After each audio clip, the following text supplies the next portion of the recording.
क्यों छोड़ा है मैं ये भी बता देता हूँ। ऋषिवर दयानंद जी को सच बोलने से बिल्कुल भी डर नहीं लगता था, और कोई बुरा मान गया तो नहीं, अच्छा मानता है जो सच वो बोल के रहते थे, चाहे कोई कितनी ही तगड़ी धमकी क्यों ना दे दे। जिसके घर में रह रहे हैं अगर वो भी कुछ गलत कर रहा है तो उसके मुंह पे बोल देंगे कि ये तो गलत कर रहा है, चाहे घर छोड़ना है क्यों ना पड़ जाए। ऐसे भी हालात आ गए थे उनकी जिंदगी में, लेकिन उन्होंने सच से कभी समझौता नहीं किया। अब ये जो पेज मैंने छोड़ा है ये इतना कड़वा है कि इसको सुनाने का सामर्थ्य ये सिर्फ महर्षि दयानंद जी जैसा कोई ब्रह्मचारी और विद्वान पुरुष ही सुना सकता है। इसलिए मैं इस भाग को स्किप कर रहा हूँ, सीधा मैं पेज नंबर 233 पर आ रहा हूँ। आइए यहाँ से पढ़ते हैं। ये जो गूढ़े डार्क कलर में लिखा हुआ है, गोल्ड टाइप में जो अक्षर लिखे हैं, ठीक इनके नीचे से यहाँ से सौत्रामणि यज्ञ में लिखा हुआ है, सौत्रामणि यज्ञ में 233 पेज नंबर पे, ठीक है। यहाँ से हम पढ़ रहे हैं, आइए देखते हैं क्या सीखने को मिलता है। सौत्रामणि यज्ञ में मध्य पीली, इसका अर्थ तो ये है कि सौत्रामणि यज्ञ में सोम रस अर्थात सोमवती का रस पिए। प्रेक्षित अर्थात यज्ञ में मांस खाने में दोष नहीं, ऐसी पामरपन की बातें वाम मार्गियों ने चलाई हैं। उनसे पूछना चाहिए कि जो वैद्य की हिंसा ना हो तो तुझ और तेरे कुटुंब को मार के भी होम कर डाली तो क्या चिंता है। जरा ध्यान से समझना लेना, जेके अंकल जी समझ चुके हैं, लेकिन मैं बाकी को थोड़ा बताना चाहूँगा। आज से 5,500 वर्ष पहले जब श्री कृष्ण जिस धरती पर थे तब हर कोई वेदों का ही पठन पाठन करता था, वेदों को ही मानता था, वेदों के अनुसार ही चलते थे। लेकिन कुछ पाखंडी लोग थे जो वेदों से उल्ट कुछ नया ही रास्ता निकालने पर उतारू था।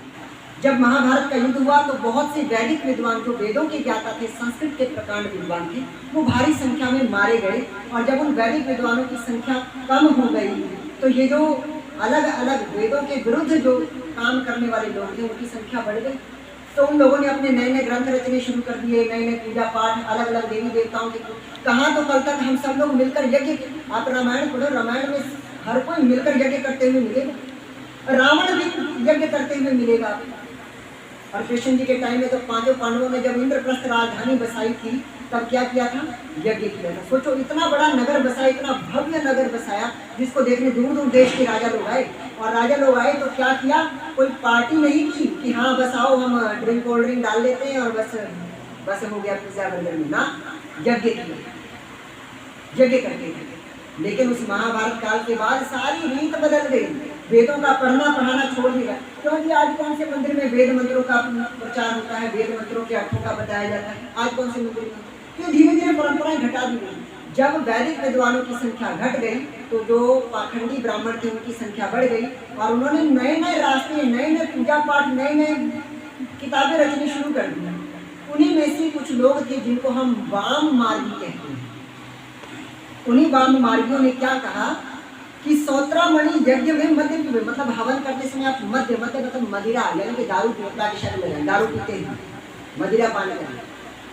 अब इसका अर्थ तो ये है कि सौत्रामणि यज्ञ में सोम अर्थात सोमवल्ली का रस, सोमवल्ली या सोम रस फलों का रस को कहा जाता है। जहाँ तक मुझे याद है भी फलों का रस भी, और वो रस नहीं, देखो अंगूर का रस भी रस ही होता है, लेकिन उसको खट्टा करके सड़ा कर बना दिया जाए तो फिर वो पैग हो जाता है, ठीक है। तो शुद्ध जो रस होता है ना, जो ताड़ के वृक्ष से भी जो रस निकालते हैं, हांडी लटका देते हैं, उसमें चीरा लगा के और उसमें बूंद बूंद रस चूता रहता है ताड़ के पेड़ से। तो ताड़ के पेड़ से भी जो रस निकलता है ना, वो भी हमारे लिए लाभदायक होता है। जो लोग बिहार से या यूपी से हैं वो अच्छे से समझ रहे होंगे मैं क्या कहना चाह रहा हूँ। ताड़ का तरकुल पूजा नाम समझ रहे हो ना, तो उस पर कट लगा के वो हांडी में रस चुआया जाता है और उसको पिया जाता है। वो सेहत के लिए अच्छा, ताजा ताजा पिए तो, लेकिन उसको अगर आपने एक दिन छोड़ दिया तो फिर वो कट बन जाएगा। तो सोम रस का पान करने की बात कही गई है, मध्य पीने की बात नहीं कही गई है। ये महर्षि दयानंद जी समझा रहे हैं। अब आगे देखो क्या कह रहा है, कह रहा प्रेक्षित अर्थात यज्ञ में मांस खाने में दोष नहीं।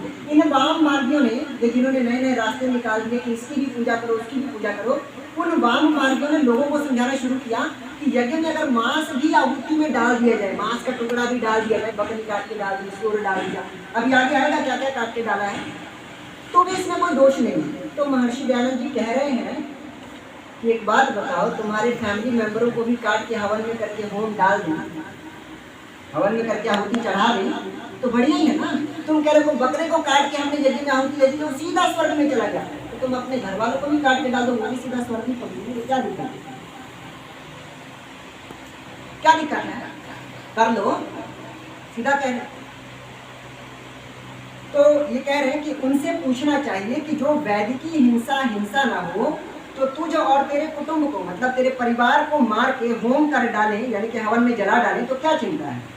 मांस भक्षण करने, मद्य पीने, पर स्त्री गमन करने आदि में दोष नहीं है, यह कहना छोकड़पन है।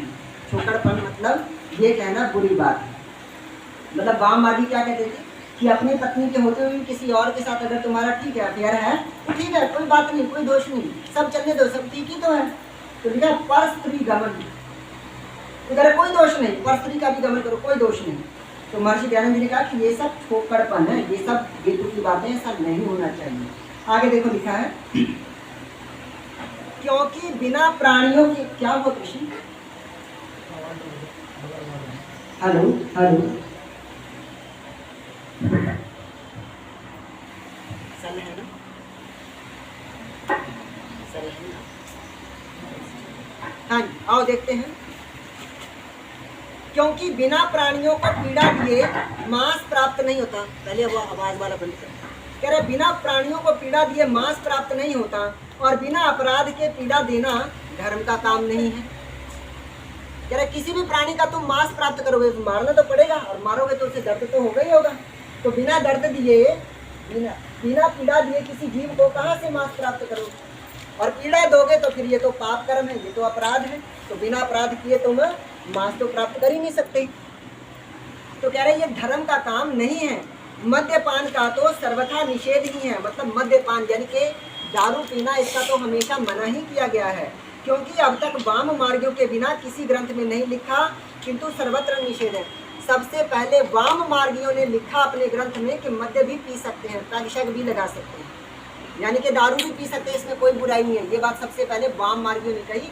उनसे पहले किसी भी ग्रंथ में नहीं लिखा था कि आप मद्यपान कर सकते हैं। हेलो, उनसे पहले किसी भी ग्रंथ में नहीं लिखा था कि आप मद्यपान कर सकते हैं। आगे लिखा है, वाम मार्गियों के बिना किसी ग्रंथ में नहीं लिखा, किंतु सर्वत्र निषेध है।